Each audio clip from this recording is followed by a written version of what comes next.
देवी पार्वती ने शिव से पूछा कि आपका वास्तविक स्वरूप क्या है। यह जो संसार दिखाई दे रहा है, दृश्यमान विश्व है, क्या यही इसका वास्तविक स्वरूप है? क्या आप जो दिख रहे हैं, क्या यही आपका वास्तविक स्वरूप है? और यह जो जीवन मरण का खेल चल रहा है, इस खेल के केंद्र में क्या है? आप मुझे स्पष्ट करके बताइए। प्रश्न सीधा है, लेकिन इसका उत्तर भी सीधा ही होना चाहिए। प्रश्न सीधा है और इसका उत्तर भी सीधा है।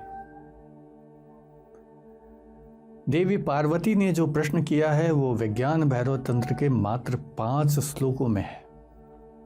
5 श्लोकों में प्रश्न हो गया है और शिव ने जो उत्तर दिया है वो भी 5 से 7 श्लोकों में ही उत्तर दे दिया है। शिव और पार्वती एक दूसरे के साथ एकात्म थे। शरीर भले 2 थी, लेकिन आत्मा दोनों की एक हो चुकी थी। इसलिए शिव क्या कह रहे हैं और पार्वती क्या कह रही हैं,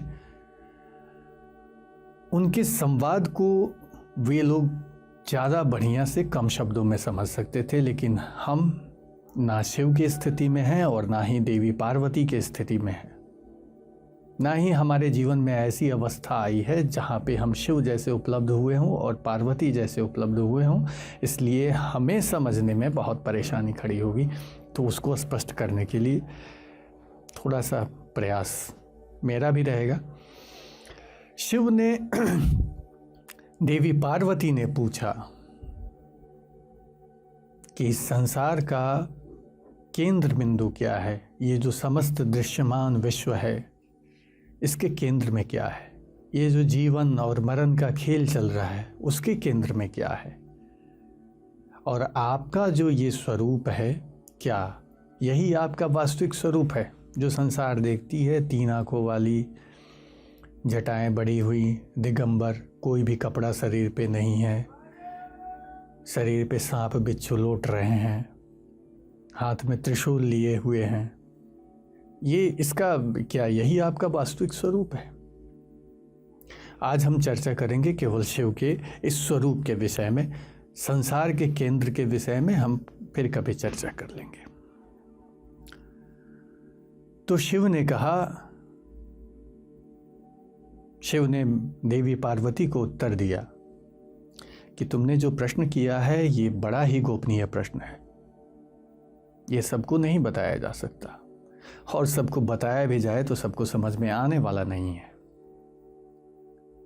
फिर भी तुमने प्रश्न किया है तो मैं तुम्हें उत्तर दूंगा। और शिव ने उन्हें उत्तर दिया। शिव ने बताया कि ये जो मेरा स्वरूप है, संसार में जो मेरा स्वरूप दिखता है, दृश्यमान स्वरूप है, स्थूल रूप है, यह बिल्कुल गलत है, बिल्कुल झूठ है, माया है। यह उसी प्रकार से है जैसे गंधर्व नगर होता है। अब थोड़ा सा हम गंधर्व नगर के विषय में समझ लेते हैं। आप लोगों ने बॉलीवुड, हॉलीवुड, पॉलीवुड, टॉलीवुड, अरे पता नहीं कौन कौन से वर्ड का नाम सुना होगा, और आप फिल्में भी देखते होंगे।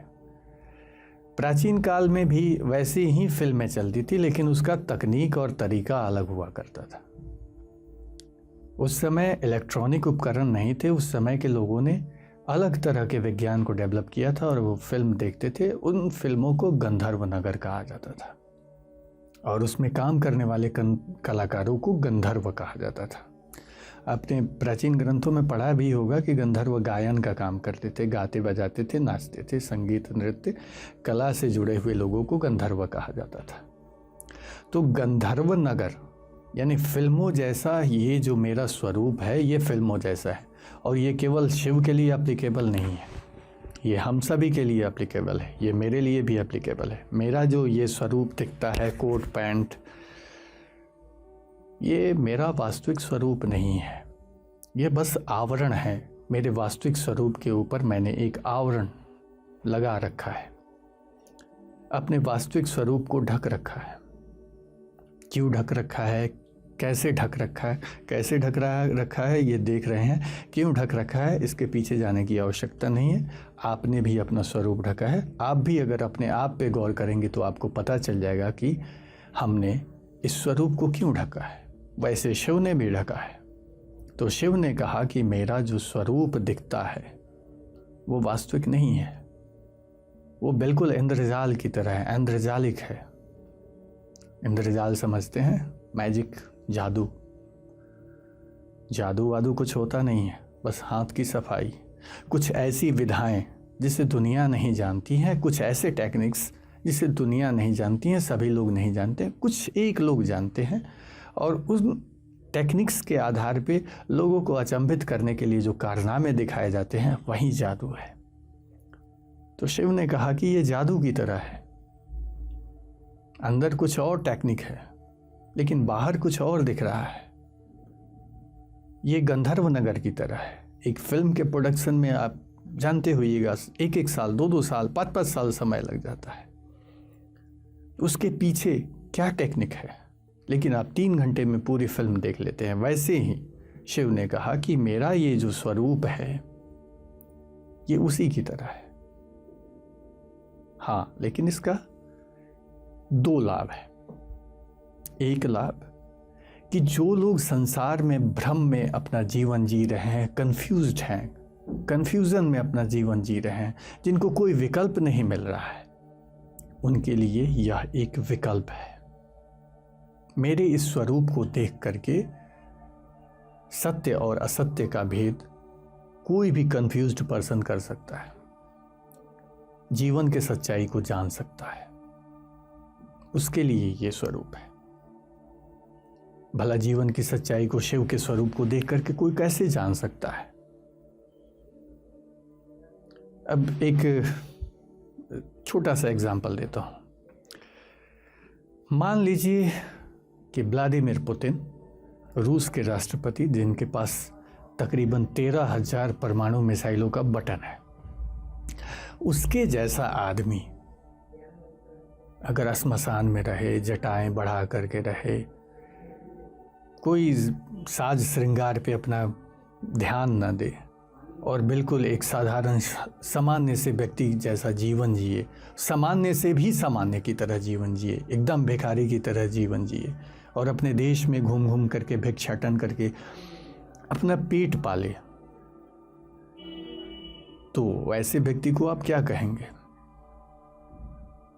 पहली दफ़ा तो आप कहेंगे कि पागल है, लेकिन जब आप देखेंगे कि इसमें कोई बदलाव नहीं हो रहा है इस आदमी में, और ये दुनिया का सबसे शक्तिशाली इंसान है, फिर भी वो इस तरह से रह रहा है, क्यों रह रहा है?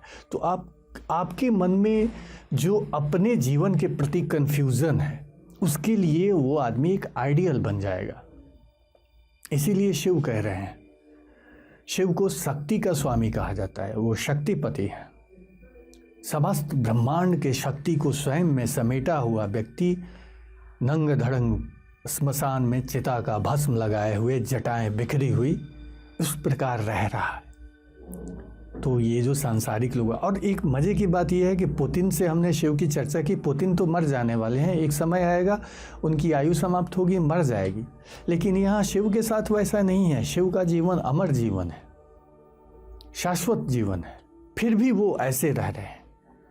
तो ये संसार के लिए एक आदर्श है कि तुम जिसे सत्य मान करके जी रहे हो, इस संसार में स्त्री का सुख, दौलत का सुख, सत्ता का सुख, इन सब चीज़ों के पीछे, अपने नाम और यश के पीछे जो भाग रहे हो, एक दिन तुमसे छूट जाएगा, तुम इसको छोड़ करके जाने वाले हो।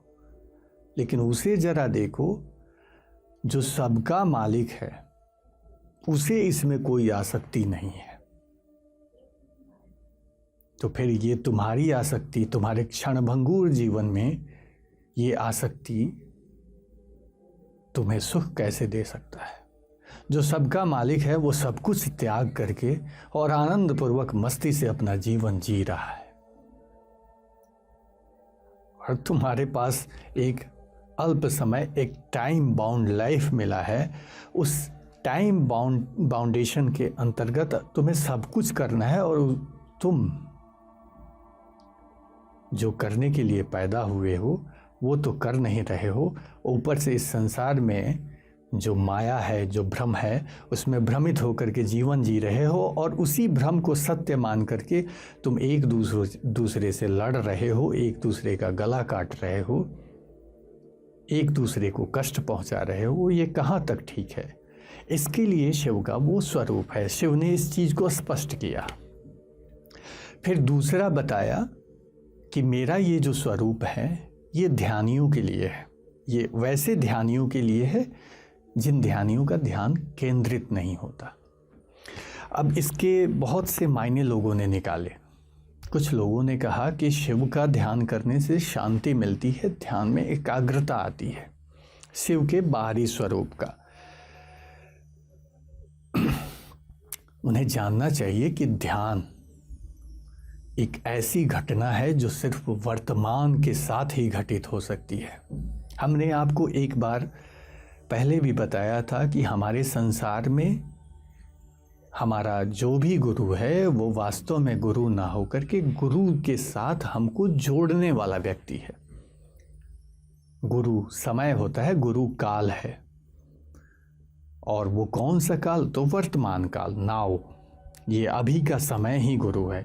तो ध्यान भी गुरु के साथ ही घटित होगा, यानी कि वर्तमान के साथ ही रहने वाले के साथ ध्यान घटित हो सकता है, वो ध्यान में उतर सकता है। तो शिव के स्वरूप को देखेगा और उसको स्मरण करके आंख बंद करके बैठेगा और ध्यान करेगा, तो शिव का वो जो स्वरूप देखा है उसने भूतकाल में देखा है ना। तो उसने जिस स्वरूप का ध्यान किया वो स्वरूप वास्तविक नहीं है, वो स्वरूप उसके स्मृति में है। और उसका मन कहाँ चला गया? भूतकाल में, उसी स्मृति में चला गया। और उस स्मृति में ले जा कर के उसके मन ने उसे एक टाइम लूप में फंसा दिया, जहाँ पे वो शिव के स्वरूप को देख करके मुग्ध हो गया है और बस वहाँ पे फंसा हुआ है। वो ध्यान में नहीं उतरा है। ध्यान में तभी कोई उतर सकता है जब वर्तमान में हो। तो शिव ने एकाग्रता के लिए अपने स्वरूप को बताया कि वैसे लोग, जिन लोगों को विकल्प नहीं मिल रहा है ध्यान करने वाले योगियों को, वो लोग मेरे इस स्वरूप को देख करके ध्यान में उतर जाते हैं। यानी कि शिव जब भी वैसे साधकों के समक्ष खड़े हो जाते हैं तो शिव के चेहरे से, शिव के शरीर से, शिव के स्वरूप से जो मस्ती, जो आनंद उत्सर्जित हो रहा है, संपूर्ण विश्व में फैल रहा है, उस आनंद और मस्ती से उस जीवात्मा की चेतना जुड़ जाती है और फिर वो तुरंत ध्यान में उतर जाता है।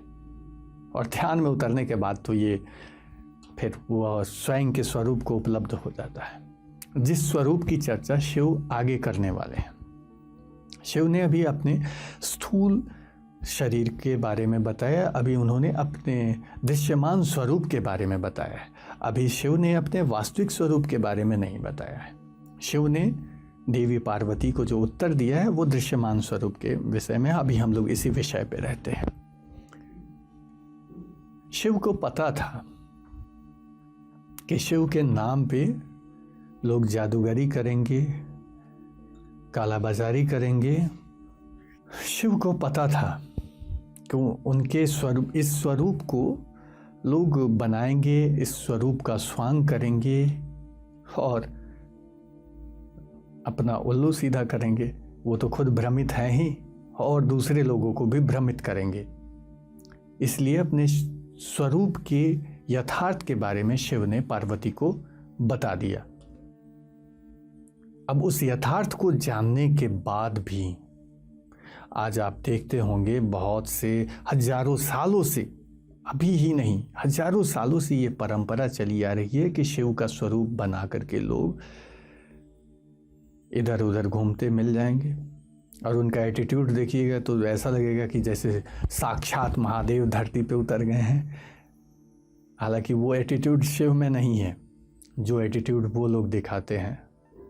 और हम लोग उसी के पीछे पड़ जाते हैं। लेकिन खैर, इसमें ना उनकी गलती है ना हमारी गलती है, यहाँ तो सभी भ्रम में जी रहे हैं।